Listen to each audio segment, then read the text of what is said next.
इस्लामपुर विधानसभा seat Nalanda Lok Sabha के तहत आता है। 1951 में ही इस्लामपुर विधानसभा सीट अस्तित्व में आया था। 1951 में इस्लामपुर सीट से कांग्रेस कैंडिडेट चौधरी मोहम्मद अफाक ने जीत हासिल की थी। बीच में हुए चुनाव में कांग्रेस कैंडिडेट शिवशरण प्रसाद शर्मा ने यहां से जीत हासिल की थी। वहीं 1962 के चुनाव में स्वतंत्र पार्टी के कैंडिडेट श्याम सुंदर प्रसाद ने विरोधियों को मात दे दी थी। 1967 में कांग्रेस पार्टी के कैंडिडेट एस प्रसाद ने इस्लामपुर में हुए विधानसभा चुनाव में जीत हासिल की थी। 1969 में यहां से प्रजा सोशलिस्ट पार्टी के कैंडिडेट रामशरण प्रसाद सिंह ने इस्लामपुर में विरोधियों को शिकस्त दे दी थी। 1972 के चुनाव में निर्दलीय कैंडिडेट रामशरण प्रसाद सिंह ने एक बार फिर से जनता का भरोसा हासिल किया था। वहीं 1977 में सीपीआई के कैंडिडेट कृष्णा बल्लभ प्रसाद सिंह ने इस्लामपुर में सभी विरोधियों को हरा दिया था। 1980 के चुनाव में कांग्रेसी कैंडिडेट पंकज कुमार सिन्हा ने यहां जीत हासिल की थी। 1985 के विधानसभा चुनाव में कांग्रेसी कैंडिडेट राम स्वरूप प्रसाद ने जनता का भरोसा हासिल कर लिया था। वहीं 1990 और 1995 के विधानसभा चुनाव में लगातार 2 बार सीपीआई कैंडिडेट कृष्णा बल्लभ प्रसाद ने जीत हासिल की थी।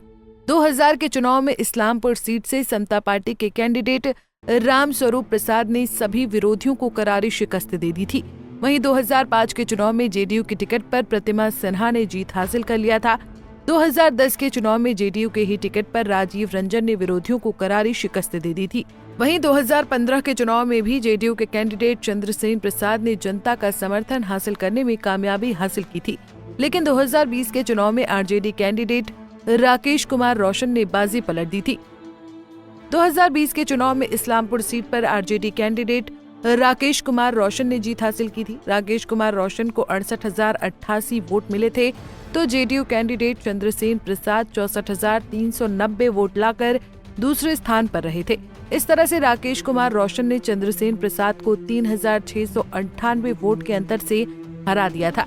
वहीं एलजेपी कैंडिडेट नरेश प्रसाद सिंह ने 8,597 वोट लाकर तीसरा स्थान हासिल किया था।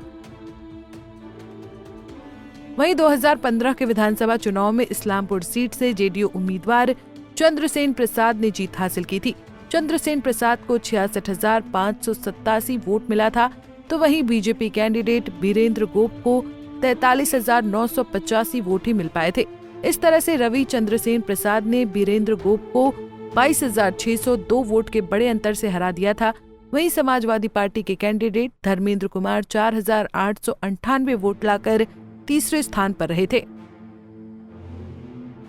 वहीं 2010 के विधानसभा चुनाव में इस्लामपुर सीट से जेडीयू उम्मीदवार राजीव रंजन ने जीत हासिल की थी।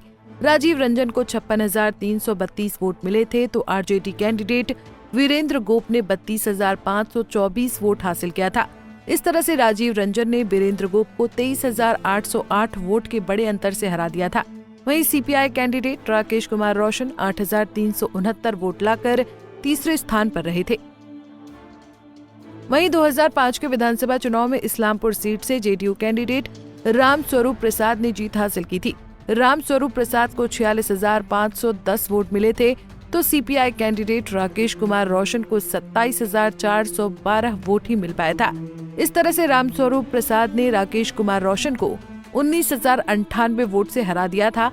वहीं NCP candidate Kaushlendra Kumar 5,517 vote लाकर तीसरे स्थान पर रहे थे। इस्लामपुर विधानसभा सीट पर चुनाव में यादव और कुर्मी अहम भूमिका निभाते हैं। इसके अलावा पासवान, कोयरी और मुस्लिम वोटरों की संख्या भी अच्छी खासी है। पिछली बार आरजेडी कैंडिडेट की जीत में लोजपा उम्मीदवार को मिले वोट का अहम योगदान था। अगर ये वोट जेडीयू की तरफ ट्रांसफर हो जाए तो इस्लामपुर सीट पर फिर से तीर चल सकता है। Bureau report, Punjab Kesari TV. हमसे जुड़े रहने के लिए हमारे YouTube चैनल को सब्सक्राइब करें और नई वीडियो की नोटिफिकेशन के लिए बेल आइकॉन को दबाएं।